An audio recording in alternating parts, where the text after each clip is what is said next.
Bien, en nombre de Dios y de la patria abrimos la sesión del día de hoy.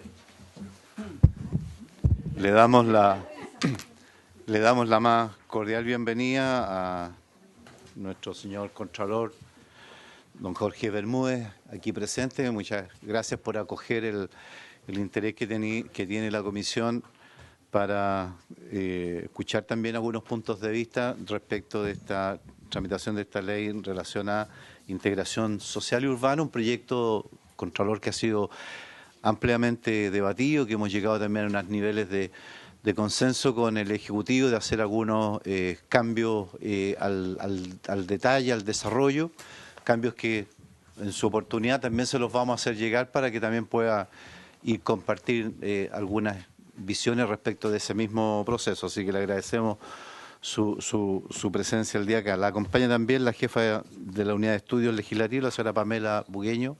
Bienvenida. La subjefa de dicha unidad, la señora también Catalina, tú también, Catalina Venegas, bienvenida. Ya puede acercarse ahí al lado para que quede el Contralor bien resguardado.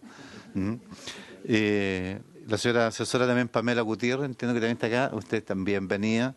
Y como siempre nos acompañan también nuestros asesores del Ministerio de Vivienda, los asesores legislativos Nicolás Galvi y Gonzalo Gacitúa, que nos acompañan aquí presentes, y nuestros equipos locales de nuestros equipos de asesores. Así que, Contralor, junto con darle la más cordial bienvenida, le ofrezco la palabra para... perdón, un detalle me quedó con el entusiasmo de una breve cuenta antes, Contralor. Así que... Efectivamente, señor presidente, muy breve. En la sesión del día 30 de diciembre pasado se dio cuenta del siguiente asunto que pasó a esta comisión: proyecto de ley iniciado en moción del honorable senador Señor Navarro, que armoniza la ley de copropiedad inmobiliaria con las normas que establecen medidas contra la discriminación y el respeto a los derechos humanos. Solamente esa cuenta, señor presidente. Bien, entiendo que eso algo habíamos tratado en la misma ley de copropiedad, y entiendo además que algo, incluso más que se había, entiendo, avanzado en aprobar en esa dirección. Así que, bien, señor Contralor, le ofrezco la palabra. Gracias, señor presidente. Muy buenos días. Y por su intermedio aprovecho de saludar nuevamente a los integrantes de la comisión y a los presentes, sobre todo a los colegas también del Ministerio de Vivienda y Urbanismo. Bien, presidente, nosotros tenemos preparada esta presentación a propósito del proyecto de ley que se está discutiendo. Y la presentación yo quisiera dividirla en tres partes, porque también entendíamos que el proyecto va a ser objeto de algunas indicaciones o de una indicación sustitutiva.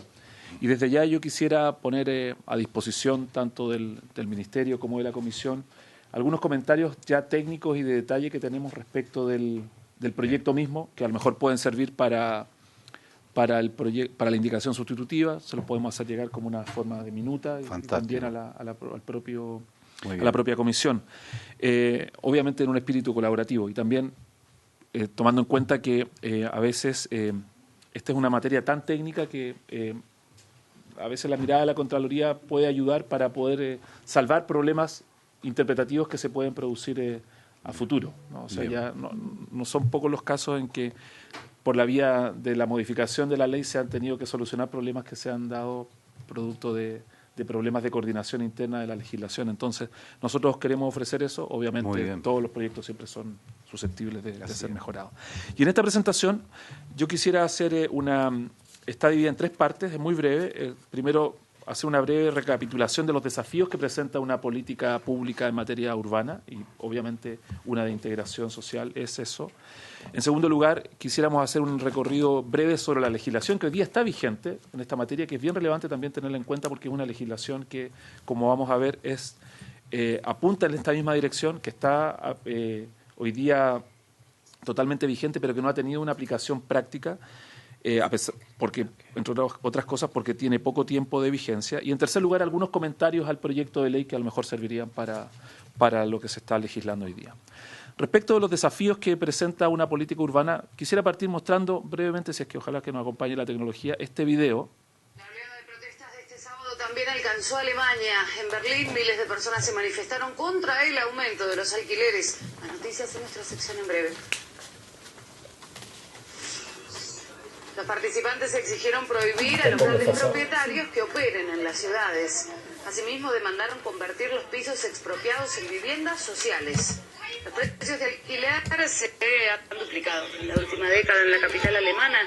Además, en la ciudad existen quejas porque algunas de las viviendas sociales que podrían haber obtenido los ciudadanos se destinaron a refugiados. Entonces, lo que queríamos mostrar nosotros acá es cómo en realidad el problema de la vivienda, y de la vivienda sobre todo en zonas urbanas, es un problema que no solo se está produciendo en nuestro país, no solo en las ciudades, no solo en Santiago, no solo en las ciudades grandes de Chile, en general en la zona urbana y en todas partes del mundo. Eso es una primera cuestión que uno debería tener en cuenta. Y esto, yo también vi algunos videos, videos de la comisión donde se ha planteado este mismo tema. O sea, yo creo que es una situación que más o menos todo el mundo está de acuerdo en que es una situación de hecho, el aumento del valor de la vivienda, de los arriendos, del suelo, y eso obviamente hace más necesario todavía un proyecto como este. Y algunos de los factores que inciden en esta política urbana son algunos que voy a ver rápidamente. En primer lugar está el fenómeno de la gentrificación, que como seguramente ya se ha discutido acá, implica que zonas normalmente del centro de la ciudad o zonas que a lo mejor tienen algunos servicios en una ciudad, son ocupadas por residentes nuevos que llegan a ese barrio con un poder adquisitivo un poco mayor y empiezan a desplazar a los residentes, podríamos decir, tradicionales de un determinado sector. Y eso se ha visto, por ejemplo, en Santiago, en el barrio Las Tarrias, por ejemplo, es un buen ejemplo de eso, o en el centro de Santiago, y en algunas ciudades también se ha producido, y en muchas ciudades del mundo este fenómeno se ha ido dando, y eso obviamente ya genera un problema en sí mismo del punto de vista de integración. En segundo lugar está la segregación social y urbana, que es una de las cosas a las cuales se atiende o se intenta poner atajo con este proyecto. Esta foto aérea es una vista de una ciudad que es en Ciudad del Cabo, en Sudáfrica, y uno ve claramente cómo separado por la carretera hay dos realidades, ¿no? Una realidad que es con zonas con mucho verde, con piscina, con casas grandes, y al otro lado una zona en que prácticamente no hay espacio público, no hay áreas verdes, o no hay ni un árbol siquiera, y con muy poca vialidad también, ¿no? Entonces, eso demuestra el problema que hoy día enfrentan las grandes urbes en general. En tercer lugar, un caso en Chile, o antes de un tercer lugar, dentro de este mismo, uno puede ver que esto se produjo cuando se forma este sector en la comuna de Puente Alto, que es el sector de Bajo de Mena, en que era un sector con una población de más o menos 140.000 habitantes y casi sin ningún tipo de servicio, sin ningún tipo de prestación por parte del Estado en ese lugar, salvo 2 escuelas básicas que existían. No había farmacia, no había comisaría, no había conectividad, no, había solo una calle que conectaba con el resto de la comuna, etcétera, etcétera, con todos los problemas que eso significa. No, claro. Sí. Tiene 4 supermercados, tiene bancos, tiene... En fin. Originariamente eso era lo que quería poner de manifiesto. O sea, pero que eso implica intervención del Estado para que hayan servicios. En tercer lugar, nosotros pensamos que hay que tener en cuenta acá también una especie de contradicción que se produce en la normativa, y lo hemos titulado como la legalización de la informalidad. Porque por un lado tenemos la normativa que permite la regularización de la pequeña propiedad raíz, y que eso sectorialmente va por un ámbito, que es el ámbito del Ministerio de Bienes Nacionales, y que permite efectivamente que personas que han durante un largo periodo de tiempo utilizado y actuado como dueños de un inmueble se transformen en tales, versus las políticas públicas en materia de integración, como en este caso, pero también las políticas públicas que permiten la erradicación de las tomas, o la zonificación, o la planificación urbana. Entonces, esto en la práctica y en el mediano y largo plazo genera graves problemas. O sea, yo quisiera poner un ejemplo de acá de esta región. Si uno piensa, por ejemplo, en la refinería de petróleo de Concón. La refinería de petróleo es una zona industrial de industria peligrosa, obviamente es una refinería de petróleo, y cruzando la calle uno tiene un barrio que está consolidado, ¿ya? Pero resulta que hace 30, 40 años ahí no había nada. Eso partió siendo una toma. Y obviamente el Estado no reacciona, eso se empieza a consolidar, muchas veces se traduce en un acta de erradicación y luego entrega de títulos de dominio y el otorgamiento de servicios públicos. Y eso obviamente que hoy día hace que haya una gran presión porque haya una refinería frente a esas casas, pero en realidad en la historia uno si lo ve, eso estaba bien planificado y bien pensado de que hubiese estado allí la refinería. Otro ejemplo que uno puede poner es este ejemplo acá también en Viña, la salida de Agua Santa hacia Santiago. A mano derecha uno ve viviendas sociales que se construyen producto de una política pública y al frente se instalan las viviendas sociales y al frente inmediatamente acto seguido se empieza a formar un campamento y hoy día tenemos un campamento gigantesco que es el Felipe Camiroaga y que probablemente en el mediano plazo va a exigir nuevamente que se haga una política pública allí de vivienda social para poder superar esa informalidad. ¿Cuál es el problema de esto? El problema de esto se puede graficar en esta siguiente imagen, que es ese, que cuando tenemos problemas de acceso a la vivienda, cuando esto no está bien planificado y cuando no se hace respetar también la planificación, la gente empieza a ocupar lugares que no están aptos realmente para la vivienda, como las quebradas en Valparaíso. O sea, ahora hace poquito... ¿Es real? Sí, claro.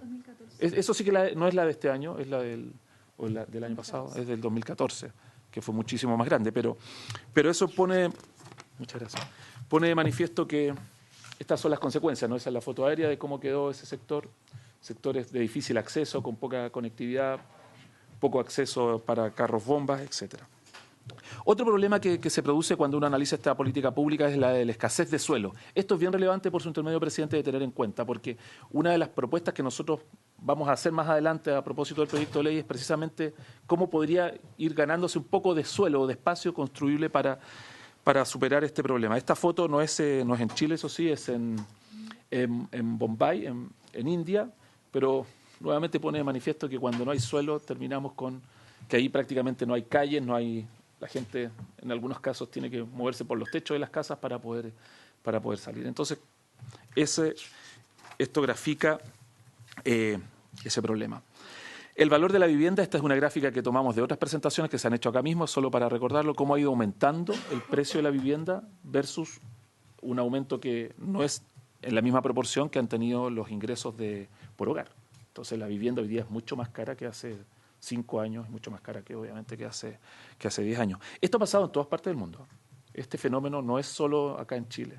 O sea, esto en el mundo desarrollado y en el no tan desarrollado también ha ocurrido que el valor de la vivienda ha ido aumentando, que incluso los créditos van más allá de la vida laboral de una persona. O sea, las personas hoy día están endeudándose para adquirir una vivienda que va más allá de los 65 años, de los 67 años, incluso de los 70 años para poder vivir en una vivienda propia.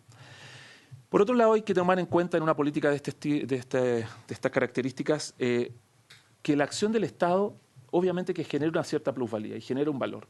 Y esa acción del Estado, por lo tanto, de alguna manera debería ser retribuida o debería tener alguna consecuencia para aquel que está beneficiándose de ese valor de la acción del Estado. Esta es una foto que nosotros sacamos de la página del Ministerio de Obras Públicas a propósito de la idea de la construcción de un tranvía. Entonces, obviamente, la sola construcción de esa infraestructura, como la de un metro o la de una estación intermodal, etcétera, etcétera, genera un efecto positivo en las viviendas que están alrededor, pero eso obviamente que también debe impulsar a que ese espacio sea utilizado de manera más eficiente. También otro problema y otro elemento que hay que tener en cuenta acá es respecto de la ausencia de una ley general de urbanismo. ¿Qué querríamos decir con esto? Obviamente que la ley general de urbanismo y construcción está allí, pero en realidad nunca ha habido una ley que haya pasado por una discusión parlamentaria, una ley que tenga una visión comprensiva, holística de la... no sé qué es. Hay una visión holística de la materia y no hay una ley, en realidad este es un decreto con fuerza de ley que fue dictado en el año 74 cuando los decretos con fuerza de ley no tenían las limitaciones que tienen hoy día respecto de las materias que pueden regular.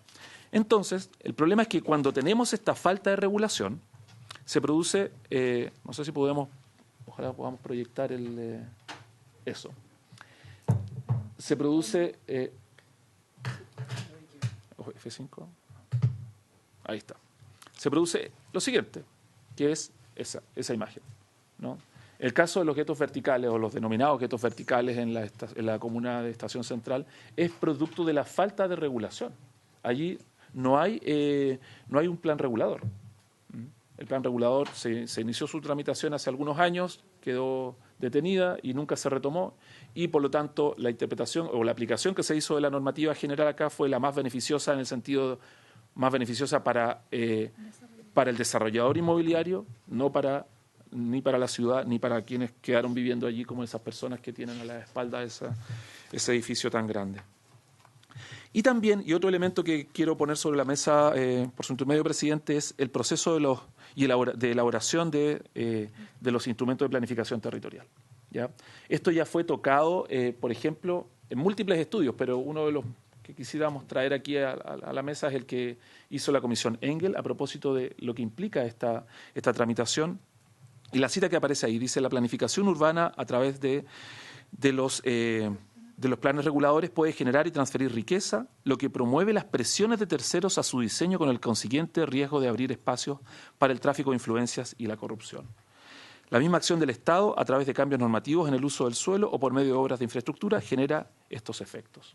Entonces, obviamente que esto no es indiferente. El cambio de la normativa, de los beneficios urbanísticos, de normas urbanísticas, obviamente que eso puede generar una gran plusvalía, puede generar una gran utilidad, y eso hace que la tramitación ya de por sí compleja se haga más difícil todavía, y por lo tanto ese debería ser un valor que uno también debería tener en cuenta al momento de analizar este proyecto de ley, y por lo que voy a decir más adelante. Bien, esa es la primera parte, presidente. En la segunda parte quisiera referirme al marco normativo vigente respecto de los proyectos de vivienda integrados. Y el marco normativo, en realidad, es algo que ya se ha tratado acá en la Comisión y dice relación con la modificación que es de abril de 2014, si no me equivoco, con la Ley 20.741, que introduce una modificación al DFL2. Y esa modificación permite o hace una remisión al reglamento, y dice: el Reglamento Especial de Viviendas Económicas establecerá la categoría de proyectos de viviendas integradas referida a proyectos que inducen o colaboran a mejorar los niveles de integración social urbana. Y luego le da algunas limitaciones al Ministerio. El Ministerio de Vivienda podrá establecer beneficios de normas urbanísticas para dichos proyectos, o sea, los proyectos de vivienda integrada, en lugares determinados previa consulta a la municipalidad respectiva. Esa es toda la regulación que está a nivel legal, y luego esa regulación pasa a un decreto supremo, que es el número 56, que fue publicado en julio del año pasado.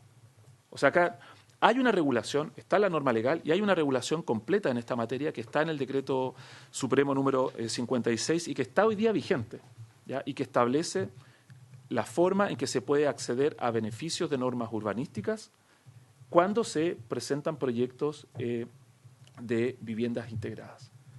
Este decreto no ha tenido aplicación práctica, por lo menos de acuerdo a la información que nosotros recabamos, no ha tenido aplicación práctica todavía.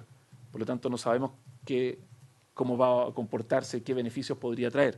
Pero sí creemos que está bastante en la línea de lo que está el propio proyecto de ley. Entonces ahí surge como una pregunta, y es: si esto ya está regulado y ahora se está tramitando un proyecto de ley sobre lo mismo, obviamente que esto genera varias incertidumbres, ¿no? Primero es, bueno, ¿qué es lo que va a regir? Si va a ser el proyecto de ley nuevo o lo que ya está vigente, y por lo tanto eso hace que quien quisiese presentar un proyecto de estas características, lo que va a hacer es esperar a que esté clara la normativa vigente. Entonces eso es lo que se genera con esta dualidad, podríamos decir, desde el punto de vista normativo.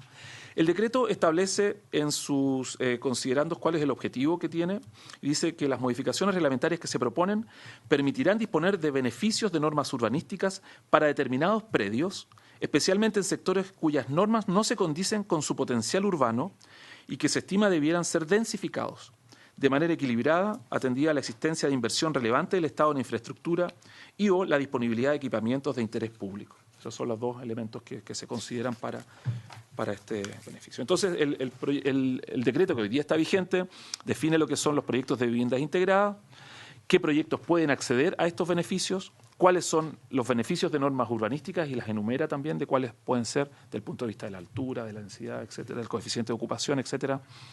Las características que debe tener el polígono, donde se van a establecer estos predios que pueden optar a estas viviendas integradas, que básicamente es la cercanía, en la distancia que tienen respecto de estaciones de transporte público, de metro o de tren, la cercanía con el transporte público, el equipamiento, las vías estructurales, etcétera.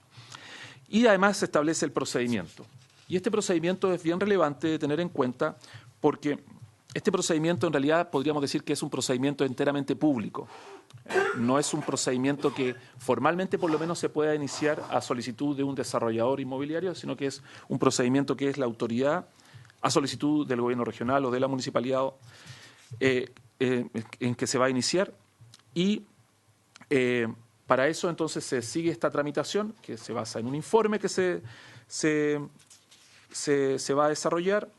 Se especifican cuáles son los beneficios, se hace una consulta a la municipalidad, que no es vinculante, es solamente una consulta, y luego esto culmina con una aprobación del ministro en virtud de una resolución que tiene que ser dictada. Y entonces, ese es el procedimiento, se establece esta posibilidad con las limitaciones que están en la regulación y, como dije antes, no se ha aplicado todavía en la práctica, por lo tanto no sabemos cómo podría operar y probablemente mientras no esté clarificado el proyecto de ley no va a operar. Desde el punto de vista del proyecto de ley, y dado que, como ya se ha anunciado que va a haber indicación o van a haber algunas indicaciones, no sé si van a ser sustitutivas, pero buenos días, pero sí que van a haber algunas indicaciones, nosotros quisiéramos ir rápidamente a algunos breves comentarios por su intermedio, presidente. Bueno, ahí están señalados brevemente cuáles son los objetivos del proyecto. Lo que está marcado en azul tal vez es lo que, para efectos de la integración de viviendas, es lo más importante. Establecer medidas que incentiven el emplazamiento de proyectos de vivienda integrada en sectores con adecuados indicadores y estándares de calidad de vida y desarrollo urbano.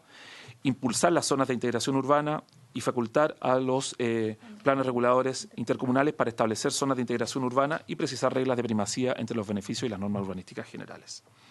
Desde el punto de vista del articulado específico, nosotros, como había dicho al comienzo, ofrecemos después enviar una minuta con un detalle de cada uno de los comentarios o propuestas que podríamos hacer respecto del mismo, para no ser tan tedioso, no lo voy a plantear acá. ¿Sí? ¿No se contempla la incompatibilidad? Sí, sí. ¿Cuáles son esos artículos? Lo que pasa, esto es bien importante, senador, por su intermedio, presidente, porque en el reglamento están establecidas incompatibilidades de los beneficios urbanísticos que se establecen con otros beneficios, como por ejemplo la fusión o el conjunto armónico. Eso está establecido en la regulación hoy día, pero a nivel de reglamento, quedó en la ordenanza. En el proyecto de ley no se establece esa incompatibilidad entre estos tipos de beneficios. Por lo tanto, una duda que podría ser así, podría ser así, ¿no? Pero una duda que queda es si está puesto en la regulación de nivel reglamentario, ¿por qué no está puesto en el proyecto de ley? Es simplemente una duda, podrían ser compatibles. Ahora, nosotros quisiéramos, eso sí, hacer algunos otros comentarios. Sí, si uno considera también el artículo 183 bis, que es uno de los que se propone incorporar, y uno analiza solo ese artículo, pareciera que estos proyectos de integración de viviendas integradas podrían hacerse no solo en áreas urbanas planificadas, sino que podrían hacerse en áreas rurales, ¿ya? Y esa es una duda que probablemente si no queda zanjada, va después a quedar entregada a la interpretación, y eso genera muchos problemas después, mucha tensión. Entonces eso sería bueno que se solucionase a nivel legislativo. Claro, uno podría hacer una interpretación sistemática diciendo, bueno, efectivamente esto es solo para la zona urbana, ¿ya? No para la zona rural, pero ya que se está legislando es mejor que quede legislado, ¿no? Eso de todas maneras. Sí, es importante también hacer presente los elementos de participación ciudadana que no están claramente establecidos en este proceso, y también hay que tener en cuenta una situación a propósito de las recepciones definitivas que pueden tener proyectos que tienen una escala un poco mayor, en que el proyecto podría estar acogido al sistema de integración de viviendas de integración y, como se hace por etapas, va obteniendo las recepciones y siempre se va postergando el elemento de integración, por ejemplo, ese porcentaje de viviendas sociales. Y en algún momento no se cumple con ese porcentaje y el proyecto simplemente queda hasta ahí. ¿Por qué llama la atención esta ausencia de esta regulación? Porque en el decreto supremo que hoy día está vigente eso sí está resuelto, en que la proporción de viviendas sociales siempre debe estar considerado, aunque haya recepción provisional o parcial, recepción parcial. No sé si me expliqué suficientemente. ¿Ya? Entonces, eso sería un elemento que está en la regulación hoy día, pero que no está en el proyecto de ley. Bien. Nosotros también, aparte de los comentarios específicos y otros que podríamos hacer llegar, quisiéramos poner sobre la mesa algunos aspectos que se podrían considerar en esta legislación. En primer lugar, hay que tener en cuenta lo ya dicho respecto del proceso de planificación. La planificación, la dictación de instrumentos de planificación territorial es un proceso arduo, es un proceso técnico, es muy extenso, es caro y toma mucho tiempo.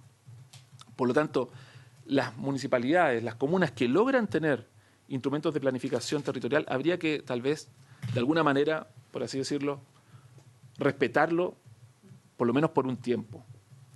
En el sentido de que por esta vía, por la vía de este tipo de proyectos, lo que se hace es, en el fondo, es saltarse lo que se ha planificado. Por ejemplo, obteniendo unas condiciones urbanísticas que son más beneficiosas.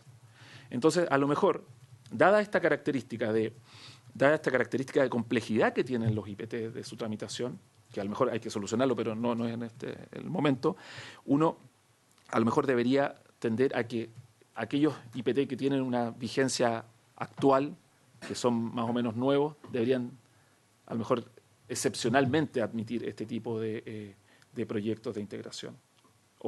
Dado que nos estaríamos saltando algo que se hizo con todos los resguardos de participación, de comunicación, de publicidad, de discusión, donde se supone que se han puesto todos los intereses sobre la mesa y por lo tanto este tipo de proyectos, si bien son deseables, a lo mejor, y que deberían haber sido considerados también estos proyectos de integración en la propia planificación, a lo mejor debería dejarse para lugares donde no hay planificación o la planificación ya es muy anacrónica, es muy antigua. Entonces, parece, como dice ahí, un poco anacrónico que la Seremi tenga la facultad de fiscalizar la integración y que es parte de los objetivos de la ley, y por otro lado, que tras la aprobación de un plan regulador sea posible modificarlo pasando por encima de los requisitos que se han tenido. Eso es una de los comentarios que a nosotros nos gustaría hacer. Entonces, por eso, a lo mejor esto debería estar más para casos excepcionales. Y esos casos excepcionales... Buenos días, senadora. Estos casos excepcionales, por ejemplo, podrían darse en aquellos casos, como decía, en que no hay planificación o que la planificación ya es muy antigua o está desfasada. Y considerar un elemento importante que no queda claro ni en la regulación ni tampoco está puesto en el proyecto de ley, que es la posibilidad de reconversión de zonas. ¿Ya? O sea, ¿cómo se podría ganar espacio? En muchas zonas urbanas existen zonas que están destinadas, por ejemplo, a uso industrial, cuyo uso hoy día ha decaído, está semi-abandonado o ya totalmente abandonado, o que ha quedado presa de otro tipo de regulaciones y que por lo tanto ha hecho que la industria se mueva a otro sector, por ejemplo, producto de la aplicación de la normativa ambiental.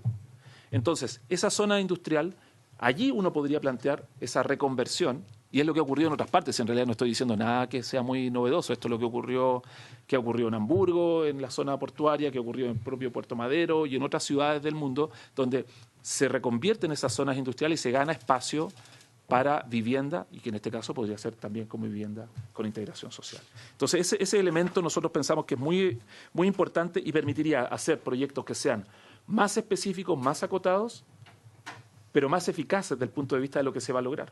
Porque esa zona efectivamente quedó dentro de la ciudad y muy bien conectada. Y con un impacto mucho menor en la planificación, eso es muy relevante. Y salvando la planificación que está vigente. Eso es lo que teníamos por ahora presentado, señor presidente, así es que muchas gracias por la atención. No, bien, señor Contralor, le agradecemos evidentemente. Ofrezco la palabra al senador Carlos Monte. Gracias, presidente. Yo tengo que ir a otra comisión, por eso quería dar mi opinión al comienzo. Creo que es muy importante tener este tipo de reflexiones y este tipo de debate, porque este es un debate que se ha hecho muy poco, ¿no? De hecho, es un área donde tenemos inconsistencia bastante grande, porque resulta de que la Ley de Urbanismo y Construcciones se hizo antes que la actual Constitución. Y hay un conjunto de elementos inconsistentes y que al final, por la necesidad de la vida, se han aceptado operar fuera de los marcos de la Constitución. Y una de las cosas que tiene una historia larga de debate ha sido el uso por el parte del Ministerio de Vivienda de decretos para legislar. O sea, el Ministerio de la Vivienda está legislando. Eso ha habido un acuerdo implícito de aceptarlo, a pesar de que es inconstitucional, en la forma que está planteado. Esto viene desde el 90 para acá, en distintos momentos, porque era necesario tener una celeridad para ajustar ciertas cosas y en general las leyes en materia de vivienda y urbanismo no logran responder bien a la realidad. Hemos recibido 3 o 4 proyectos de modificación o de nueva ley de urbanismo y construcciones, y eso no se ha hecho por una disputa de 2 tipos, constitucional en primer lugar y de poder en segundo lugar. Ha habido una gran resistencia de los intereses potencialmente afectados de aceptar esto. Cada vez que hemos mejorado algo en perspectiva de ciudad, hemos terminado en el Tribunal Constitucional. Cada vez. O sea, cuando se dijo en construcción en altura hay que elevar el aporte a la ciudad, terminamos en el Tribunal Constitucional. O sea, los sectores de derecha acá dijeron, no, eso atenta contra la propiedad privada. Bueno, ¿por qué quiero hacer esto? Porque yo creo que es fundamental recuperar un concepto que usted señala, que es la planificación. O sea, aquí se desapareció, solamente son medidas indicativas y de muy poco poder, de muy poca fuerza. Y uno de los grandes problemas de las ciudades no está en el sector privado. El sector privado desplegado de inversiones y un gran potencial. No hay el Estado. O sea, el Estado es excesivamente débil en todo lo que es construcción de ciudad y condiciones de vida en común. O sea, no es casualidad que la Constitución del 80 no menciona nunca la palabra ciudad en toda la Constitución, no es casualidad. O sea, eso como que no estaba dentro de la visión de lo que era vivir juntos.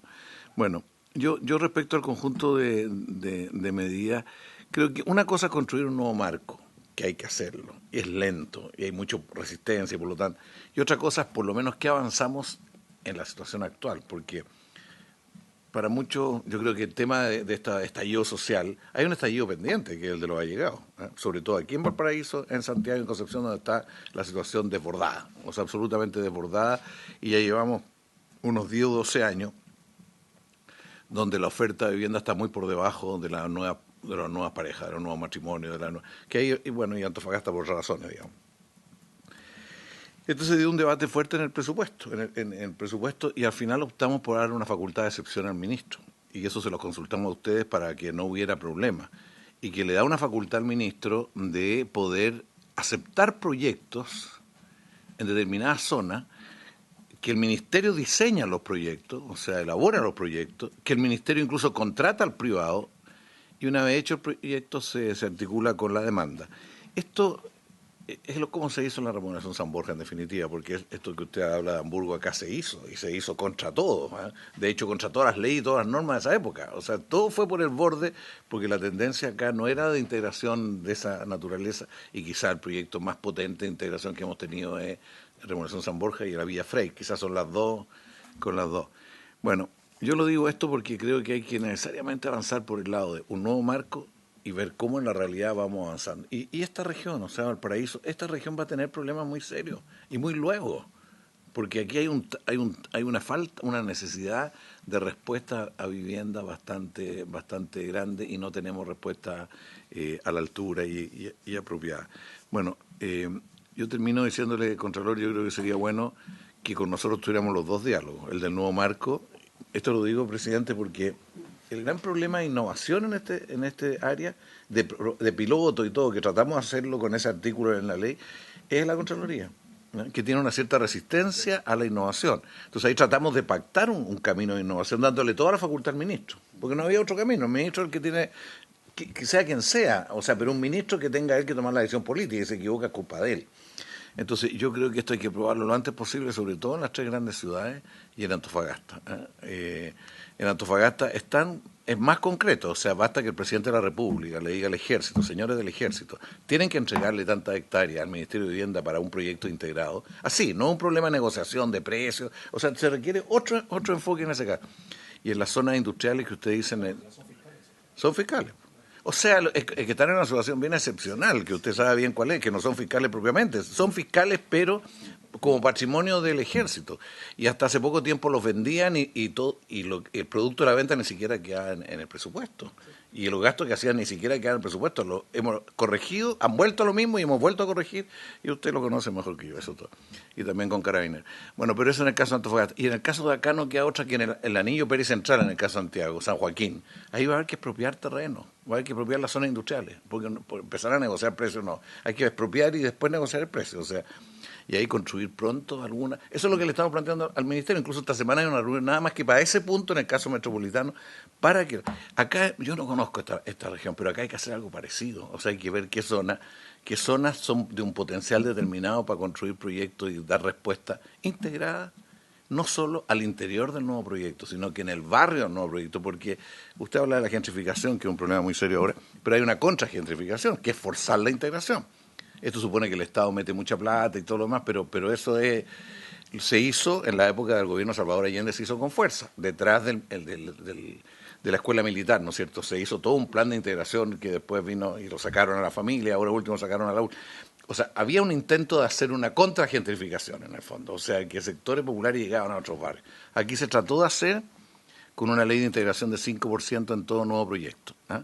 Que 5% para Chile. O sea, los colombianos y los brasileños tienen 25%. Andalucía tiene 65%.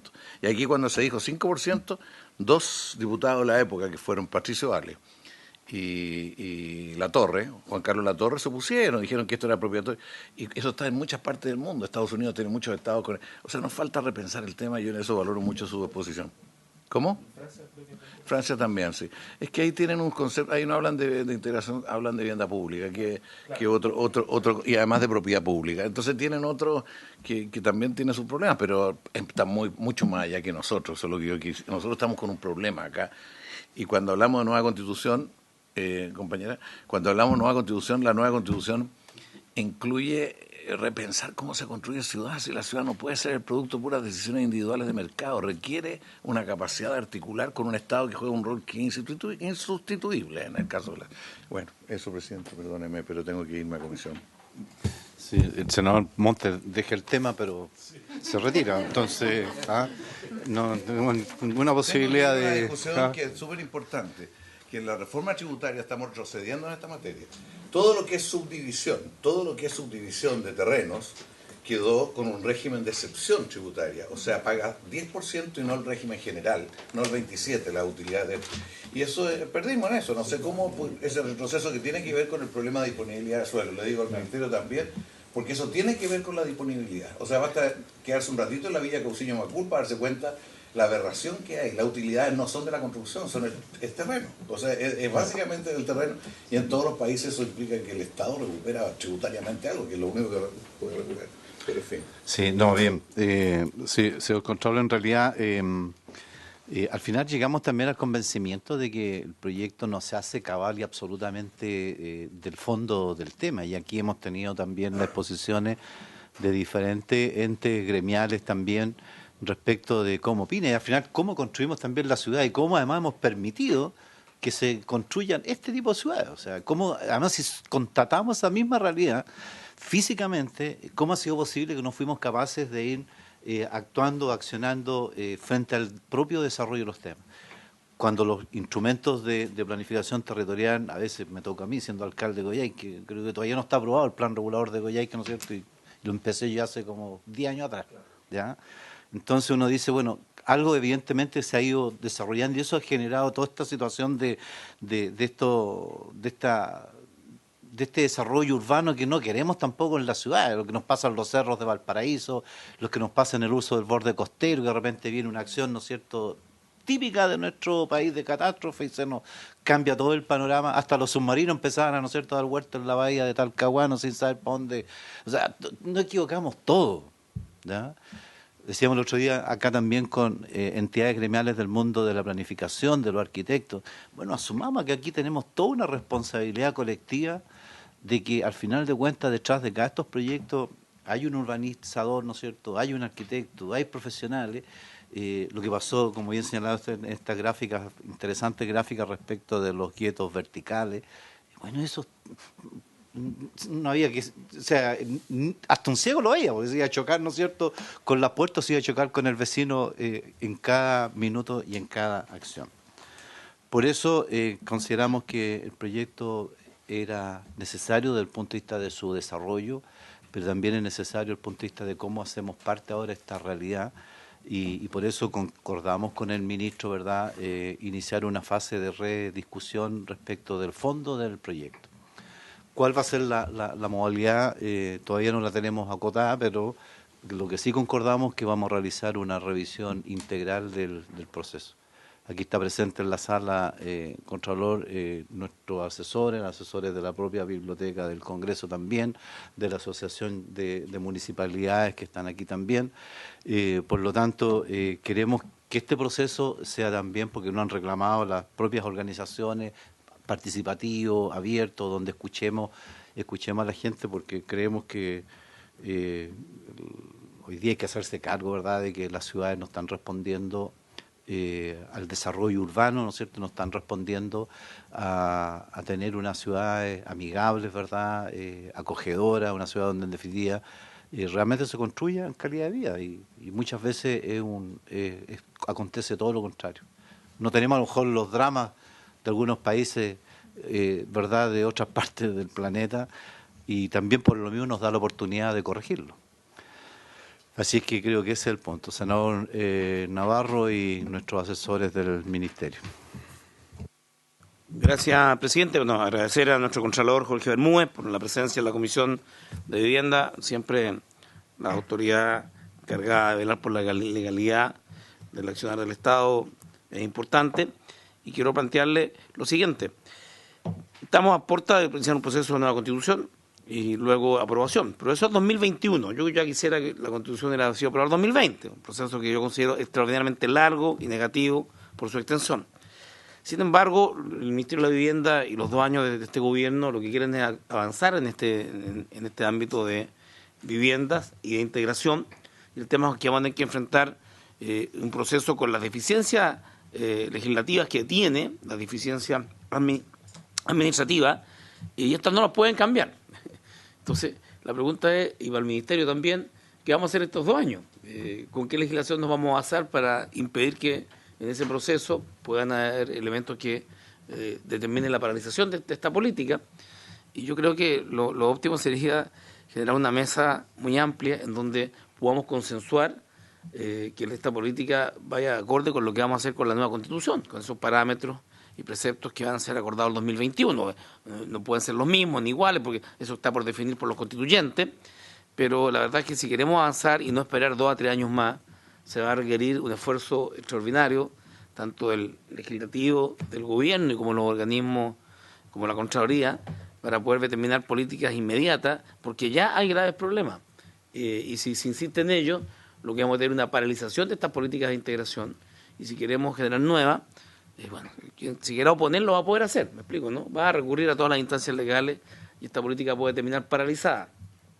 Por tanto, la pregunta al Contralor es si hemos tenido jurisprudencia en caso de oposición a esta política de integración en materia de planos reguladores, planos intercomunales, y cuál es el rol que va a ejercer la Contraloría durante este proceso. Y de qué manera ven, señor Contralor, de que esto pueda ser abordado desde el punto de vista legal y de la Contraloría también de la nueva Constitución. ¿Qué elementos? Es una pregunta compleja, pero si nosotros decimos que el derecho a propiedad está establecido en la Constitución del 80 y un eje fundamental, se protege más que la vida, está claro que son discusiones de carácter político, pero tiene que haber un modelo que determine que el debate ideológico sobre un precepto como ese derecho a propiedad no termine generando políticas públicas deficientes en desmedro de los más necesitados. Y eso significa una evaluación de políticas actuales para no paralizar el gobierno. Hay una crisis, hay un vacío de poder, en mi opinión, pero bueno, el gobierno tiene que gobernar, y aún en medio de las crisis. Y esta política de vivienda no puede ser abandonada. Si se abandona, va a suceder lo que ha planteado el senador Carlos Montes. Todavía los comités de allegados que hace pocos años atrás habían planteado con mucha fuerza y con fuerte movilización pueden resurgir. Y yo siempre digo que es mejor generar avance en tiempos de paz que en tiempos de crisis. porque en tiempos de crisis los acuerdos son más difíciles. Se hacen en la máxima tensión y a veces hasta con enfrentamiento. Entonces, hay quienes van a defender legítimamente la intervención del Estado sobre su derecho a propiedad. Y a mí me gustaría tener claro, en opinión, una avanzada opinión, en aquellos aspectos que la Contraloría va a ser parte, y no sé por qué el Tribunal Constitucional, y la opinión del Gobierno en torno a los plazos, cronograma, para avanzar en esto.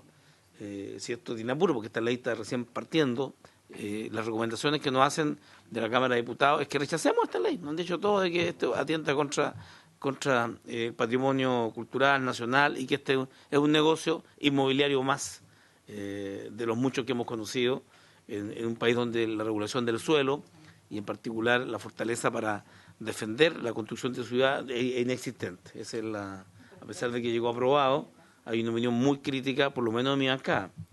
La bancada del Partido Comunista en la Cámara de Diputados rechazó este proyecto y me ha hecho llegar un documento con muchísimas observaciones respecto de su ejecución. Y hay un punto central, la desconfianza. O sea, subsiste una desconfianza. Esta es una ley que no aclara respecto a si esto va a ocurar lo urbano y lo rural. Y uno dice, ¿eso es un error, es un descuido? No. Yo derechamente creo que para el nivel de planificación que tenemos, para la importancia económica, política y social, el no tener clarificada de manera nítida si es urbana o rural, forma parte de un diseño. O sea, claramente el legislador, que en este caso el Ejecutivo, no ha querido trazar la línea roja separadora y lo ha dejado para una interpretación posterior, lo que crea muchas susceptibilidades, sospechas sobre aquello.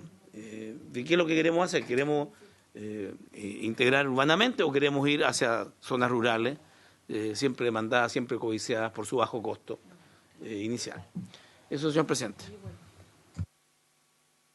Bien, gracias, senador. Quiero señalar también una omisión. Nos acompaña aquí el diputado Pablo Cas. Bienvenido también. Bienvenido también al tema. Estimado. Muchas gracias, presidente. Por su intermedio, quisiera hacer algunos comentarios respecto a la exposición del Contralor. Bueno, en primer lugar, agradecerle, porque muy buena la exposición y nos ayuda mucho también para el trabajo que tenemos que llevar adelante de revisión del proyecto, porque también permite este barrido general de los desafíos de la política urbana. Es bueno tenerlos siempre presentes, ver en qué estamos, ver qué es la normativa vigente. Efectivamente, tuvimos un trabajo con Contraloría de aprobación del Decreto Supremo 56. No hay una aplicación práctica aún porque, claro, precisamente el decreto lo que exige es un procedimiento que es complejo de cumplir, que es el del informe de potencial urbano, el acreditar que efectivamente el sector que va a tener beneficio normativo sea un sector que tiene un potencial que no está aprovechado por la norma y que podría otorgarse un beneficio. Por lo tanto, eso requiere identificar bien dónde se puede usar la herramienta, en línea con esta idea de que es una herramienta excepcional, no es que se puede ocupar en todas partes. Por lo mismo, las simulaciones que a veces se han mostrado de, mire, estos polígonos abarcan toda la ciudad, a eso le falta varias capas, le falta la capa de que eso funciona en lugares donde hay potencial urbano que no está aprovechado por la norma. Por lo tanto, si el plan regulador ya otorga norma, no es esta la herramienta. Hay varios matices que hacer ahí. Pero recojo muchos de los puntos. Creo que de hecho el proyecto de ley, y recogiendo cosas que ya hemos conversado en otras sesiones, darle el valor que tiene que estemos en un segundo trámite discutiendo un proyecto de ley sobre integración social con medidas que son interesantes. Yo creo que son todas muy perfectibles, revisables. Yo creo que hay cosas que se pueden hacer de buena manera, pero tomando como base lo aprobado por la Cámara, aclarando aquellos puntos que no están aclarados. O sea, eso los 183 bills de los urbanos y rurales, efectivamente la idea es en el área urbana planificada. O sea, no, efectivamente, si genera desconfianza, no era esa la intención de pensar que aquí la intercomunal iba a ponerse a dar normas en sectores rurales donde no la había, digamos. No se pensó ese artículo con esa idea, sino que se piensa más bien en la idea del intercomunal, de aquellas ciudades que están conformadas, las áreas metropolitanas o intercomunas, en las que el intercomunal puede tener una mirada de ciudad distinta a la que tiene cada comuna por sí misma, que a veces, en ocasiones, esos planes reguladores se comportan de una manera como si fueran una comuna aislada que no forman parte de una gran área, en circunstancias que cumplen un rol metropolitano. Son un subcentro dentro de un área mayor, son un área de una alta población flotante, etcétera, un montón de conceptos o de inversión pública relevante como metro, y que el plan regulador de esa comuna no considera este factor de ciudad. Y por lo tanto el intercomunal, que puede tener una mirada más amplia, tiene lógica que pueda ocupar esta misma herramienta que la ley del 2014 se la dio al Ministerio a nivel central. Este proyecto de ley dice, bueno, también la deberán tener los gobiernos regionales a través del intercomunal. ¿Ya? Esto de que si ya tiene la ley del 2014, ¿por qué esta ley hablando también de los beneficios normativos? Si uno va al articulado aprobado por la Cámara, en el fondo lo que está diciendo es una complementación de eso, que dice el Ministerio, en ejercicio de esa facultad, podrá condicionar los beneficios normativos no solo al cumplimiento de un porcentaje de viviendas con subsidio, que es lo que puede hacer por el 2014, sino que al cumplimiento de otras condiciones adicionales que permitan mejorar el sector o consolidarlo. Y tiene que ver un poco con la idea de reconversión también.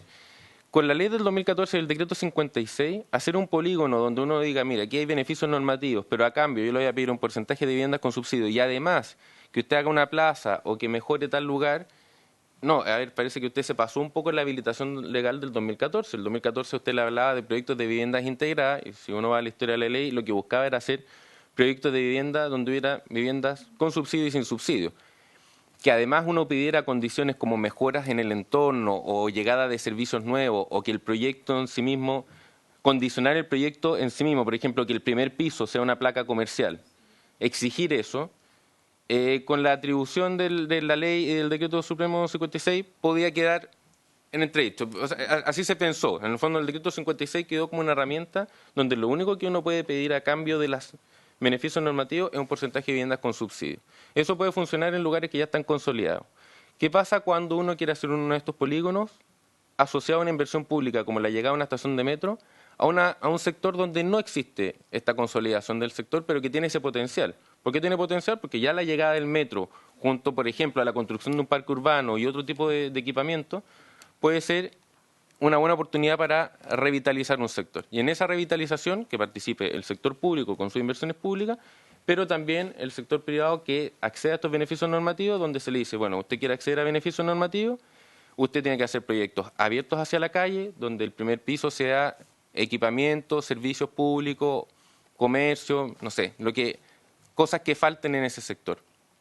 A eso apunta el proyecto de ley, que estos polígonos con beneficios normativos tengan condiciones adicionales que solo viviendas con subsidio. A eso apunta. Entonces, por eso después hace una remisión a la ordenanza general en la idea de remitirse al decreto 56. Obviamente, si se aprueba la ley, probablemente ese articulado del 661 al 668 debieran aparecer o nuevos artículos o nuevos incisos que precisen esa estructura, no otro capítulo distinto. La idea sería que quedara en ese mismo capítulo con el informe potencial urbano, etcétera.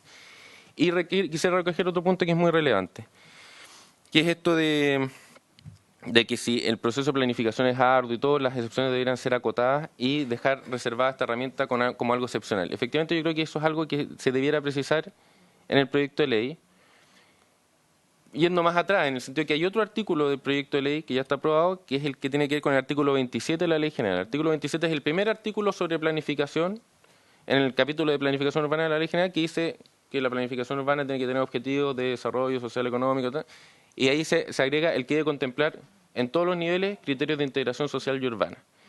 Y ahí se agregó un inciso en el primer trámite, y qué bueno que esté el diputado Pablo Cas, porque esa fue una de las mejoras que se hizo en el proyecto de ley, en el primer trámite, que se agregó un inciso que dice que los nuevos planes reguladores y las actualizaciones que se van a hacer de los existentes, que se deben hacer cada 10 años por el artículo 28 sexto de la ley, deben contemplar necesariamente disposiciones que incentiven a la integración social. Por lo tanto, obliga a los planes reguladores a actualizarse en ese sentido. ¿Por qué? Porque el plan regulador actualmente tiene normas urbanísticas que pueden ser totalmente segregadores. Podrían llegar a hacerlo porque en ninguna parte la ley les exige que tengan disposiciones asociadas a la integración.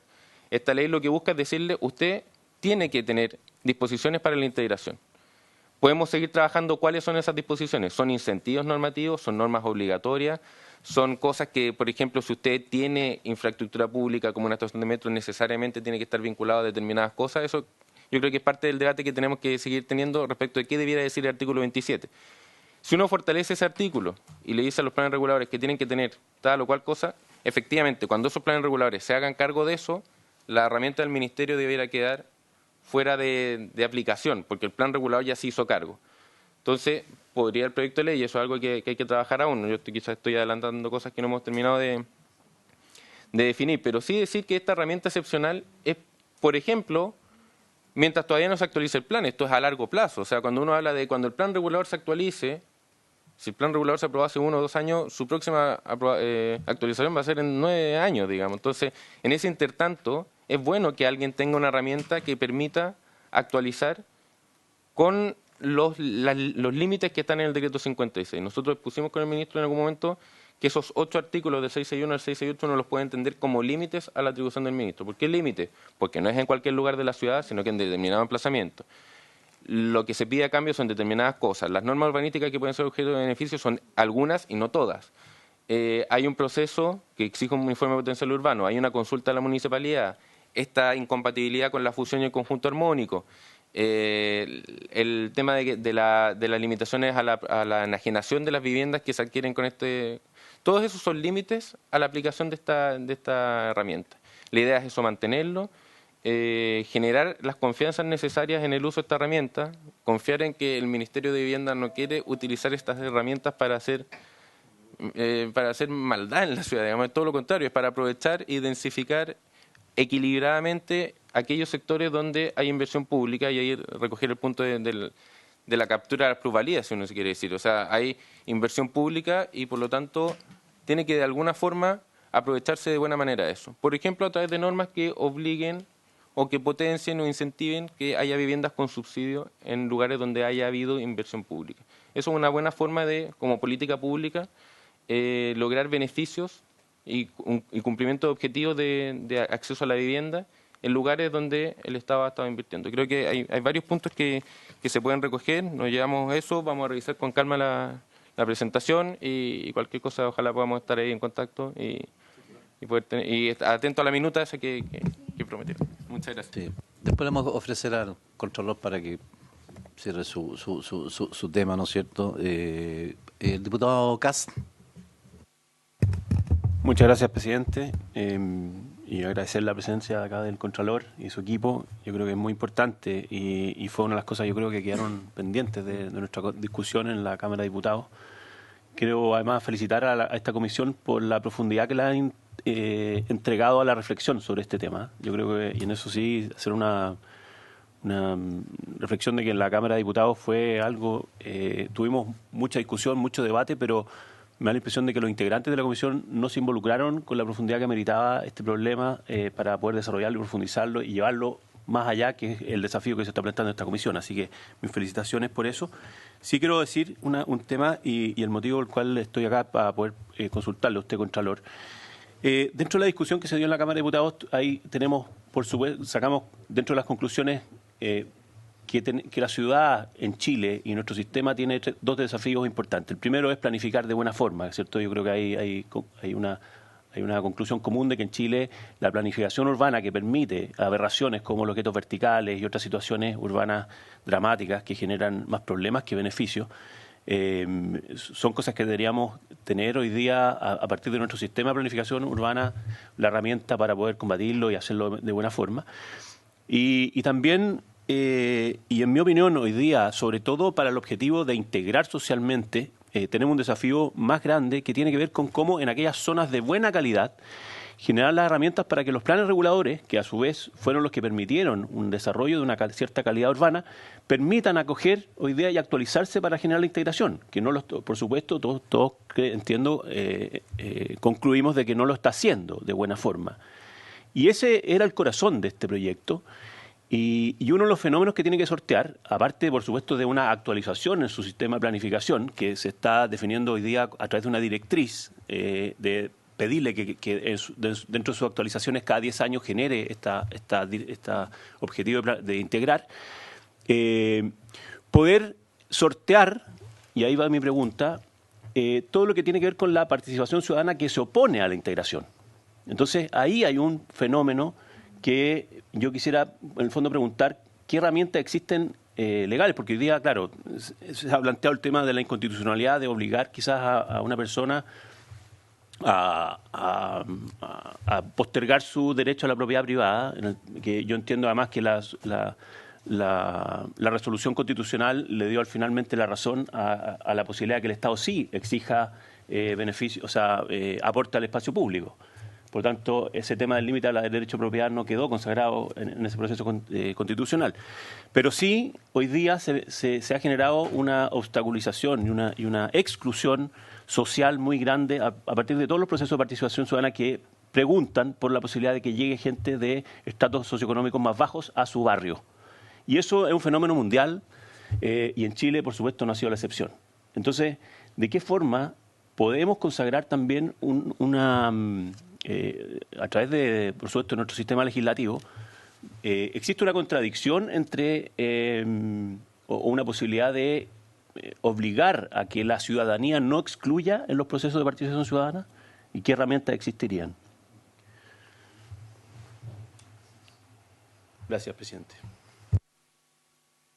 Muchas gracias, diputado. Vamos, evidentemente tenemos ese ánimo de reflexionar profundamente sobre el proyecto, así lo acordamos como comisión, y sinceramente esperamos además que arribemos a un itinerario adecuado en el corto plazo, ¿verdad?, con el Ejecutivo para ver cómo vamos a abordar en definitiva los contenidos del tema.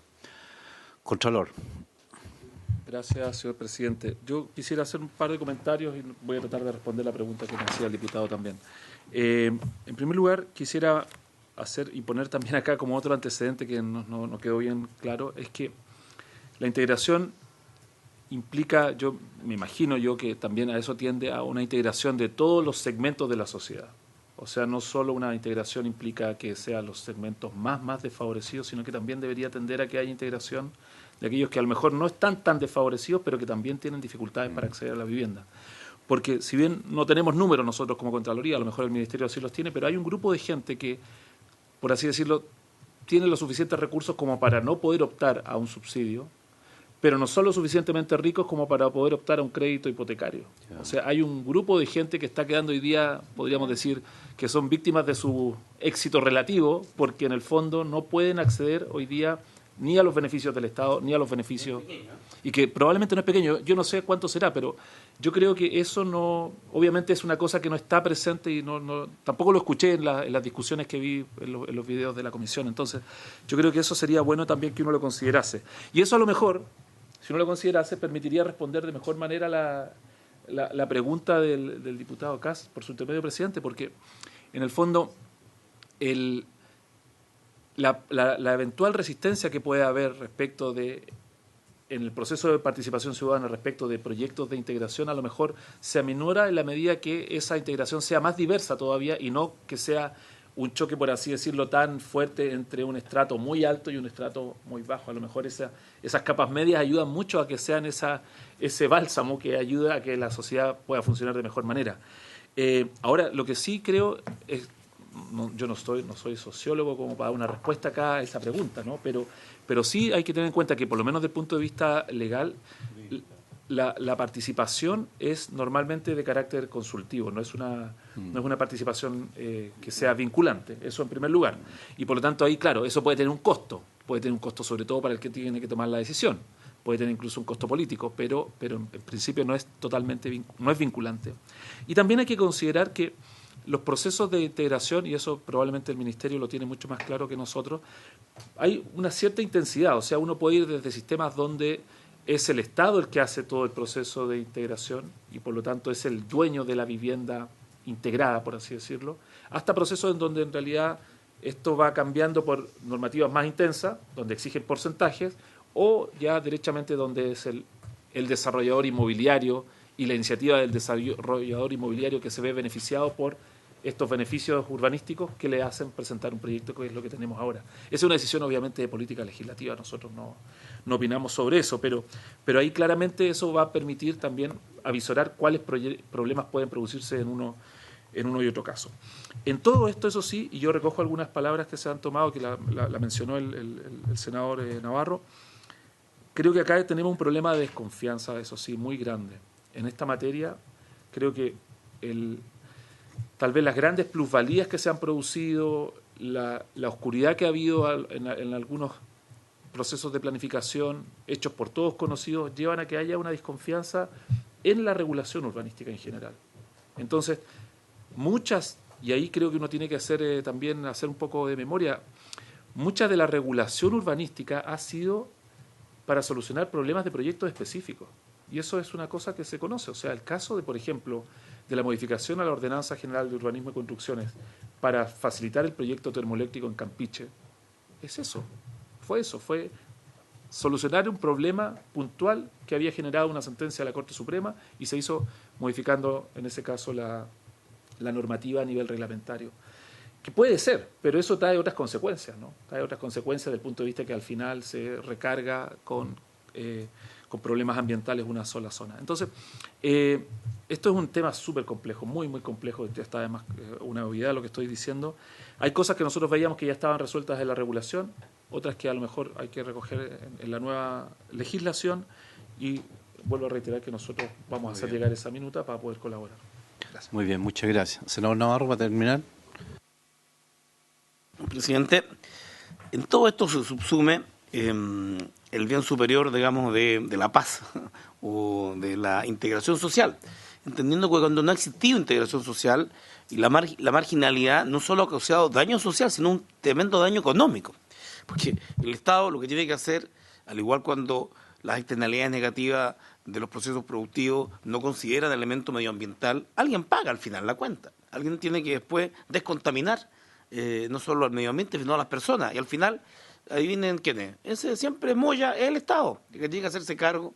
Entonces, cuando una política urbana genera marginalidad, y la marginalidad se generan fenómenos sociales complejos, alguien tiene que hacerse cargo de este hecho.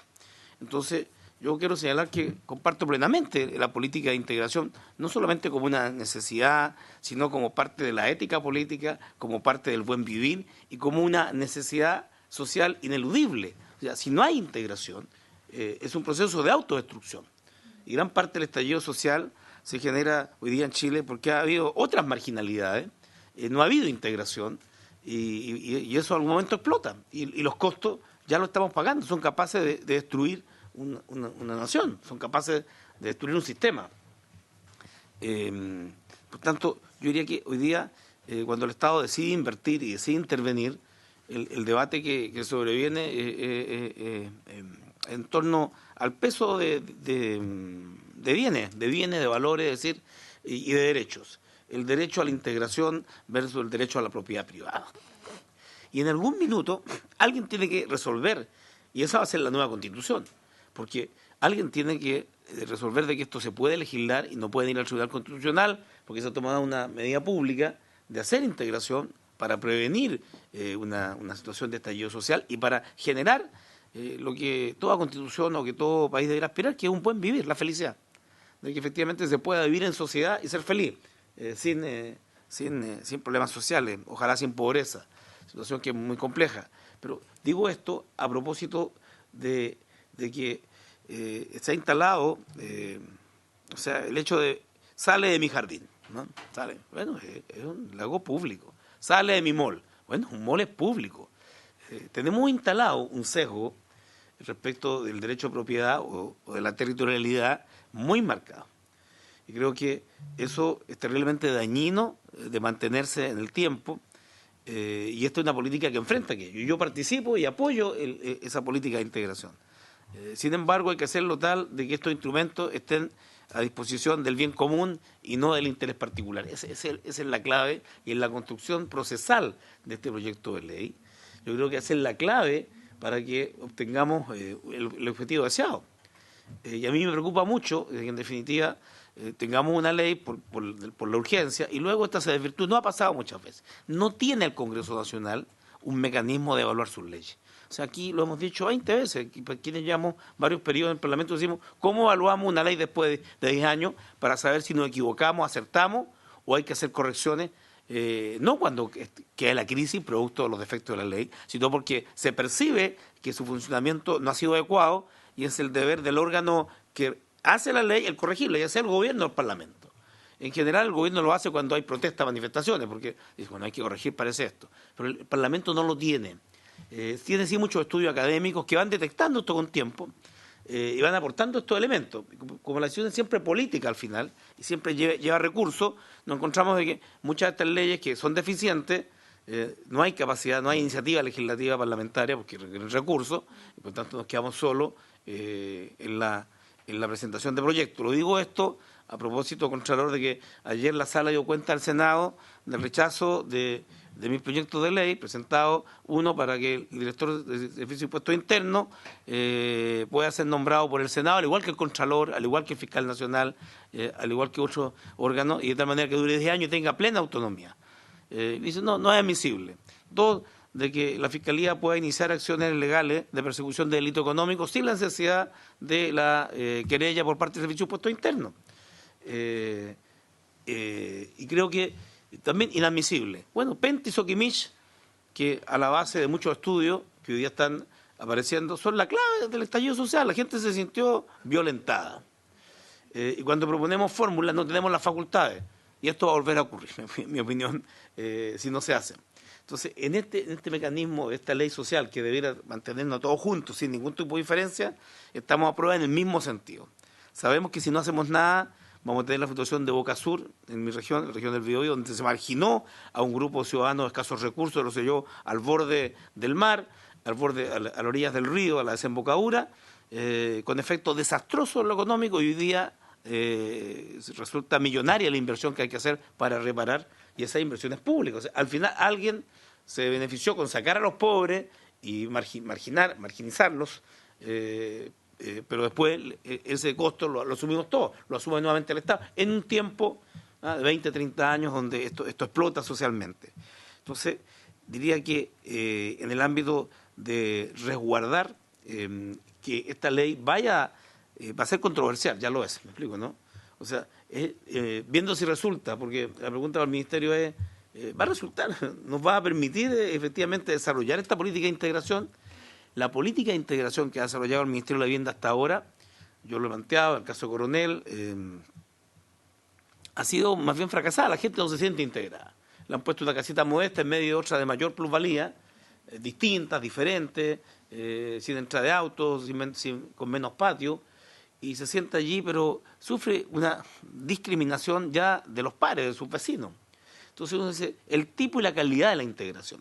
Porque si uno va a integrar y te va a dar un pedacito en el patio, y dice, bueno, yo te integro, pero quédate en mi patio y armame una carpa, o te construyo una piececita, es parte del debate también, ¿eh? Porque hasta ahora la política de integración, por lo menos la que yo he visto en Coronel, no ha dado el resultado esperado, y los propios integrados señalan sus objeciones. Digo con esto que tenemos una gran oportunidad, y por eso es que la presencia del Contralor es muy, muy importante y vital en esta sesión, aquí en el Senado, porque la Cámara de Diputados lo que tuvimos fue un debate de grueso calibre más que de grueso nivel. Hubo un debate altamente ideologizado. Y tenemos la posibilidad entonces en el Senado de revisar aquello y, por cierto, generar una política de integración con la mayor credibilidad posible y la menor desconfianza posible. Y eso pasa también por los tiempos. Entiendo que el Ejecutivo se va a dar los tiempos para poder revisar esta ley, debatirla el tiempo que sea necesaria. El senador Monte hizo una serie de señalamientos, se tuvo que ir. O sea, hay materia de debate. Había un seminario que quise hacer de esto, presidente, ¿no? Sí. Porque va a requerir decantar un cierto... Es que yo siento que tenemos que decantar para escuchar a más gente. No siempre todos pueden venir a la comisión. Sí, a mí me habían invitado a un seminario en la Universidad de Chile. Era para el 27 de octubre. Claramente no se realizó. Pero había diversos... invitados, plural, una mesa bien plural respecto de ir al fondo tanto de lo social, pero también de lo que tiene de político este debate, de político económico. Entonces, eso, presidente, creo que la Comisión debiera avanzar lo más posible, todo nuestro respaldo a que usted avance firme en esto, en todo lo que sea necesario para que este proyecto siga su camino. Así es, no, bueno, lo más importante es que hemos llegado a construir un punto de encuentro y de acuerdo con el Ejecutivo respecto de hacer algo diferente, algo nuevo, algo más complementario, algo que realmente apunte al fondo de los temas que se han planteado. Y pucha, que va a costar algo, lo más que va a costar yo creo es recuperar confianzas a propósito de las cosas. Hoy día cualquier cosa se duda desde la partida, antes de ella existe esta tendencia a dudar, así como alguien, como tú decías, ¿no es cierto?, y sale de mi módulo hoy día. Hay jóvenes que sale de la PSU porque yo no quiero que tú veas la PSU simplemente. O sea, estamos hablando de intolerancias, ¿verdad?, que tampoco son razonables en el día de hoy. Y proyectos como estos, que apuntan precisamente a hacerse cargo de una expresión física, espacial, de una realidad social de nuestro país, evidentemente que no la podemos dejar sino con una profunda fase de meditación y de reflexión para lograr en definitiva lo que nosotros queremos. Yo recuerdo, siendo alcalde hace muchos años atrás, Contralor, construíamos viviendas con la ley 18.138, me acuerdo que facultaba a las municipalidades a construir viviendas sociales y soluciones sanitarias, viviendas de 220 UF. Lo que hacíamos eran las típicas poblaciones, ¿de acuerdo? Estaba de moda este programa de los pitufos, las poblaciones pitufas que salieron en todo a lo largo de todo el país, las poblaciones pitufas. Yo construí 18 metros cuadrados, lo único que hice yo a diferencia, es claro, construimos vivienda de 18, donde no solamente estaba la vivienda, estaba la solución sanitaria dentro de esos 18 metros cuadrados. Lo único que hacíamos, entregábamos sitios muy grandes, cosa que con el desarrollo la gente pudiera, ya afortunadamente, los que a mí me corresponden no existen ya esas viviendas. Posteriormente recuerdo en Coyhaique, el Estado nos hizo, en tu gobierno, Alejandro, ya en tu gobierno, nos hizo vivienda, ¿no es cierto?, para familias sociales, de 25 metros cuadrados en sitios de 75 metros cuadrados, ¿ya? Donde los pasajes, hoy día en la región no construimos con menos de 1.800 UF una vivienda. Y qué bueno que el país tenga hoy día las condiciones para hacerse eso. Porque, pero después, y además tengo los otros casos, y lo otro, Alejandro, tengo 102 viviendas en la Villa Aysén, que también Alejandro hacía mención, que al final el Estado tiene que asumir los costos de haber hecho algo mal. 102 viviendas que se construyen en un suelo inadecuado, colapsaron todas, ¿no es cierto?, tuvo que erradicar esa familia y después de lograr el sueño termina con una enorme frustración esa familia. Eso es lo que no queremos hacer. Y ese va a ser el propósito, evidentemente, de avanzar en una norma, en una ley que además vimos de muchas organizaciones el interés de participar de la discusión, de conversar, de analizar, de ser parte de ella. Tenemos un gran desafío aquí, todos los asesores que están aquí presentes. Contralor, le agradezco enormemente su voluntad, su disposición y la disposición para seguir tratando sobre este tema. Le agradecemos su presentación y habiéndose cumplido el objeto de esta sesión, esta se levanta.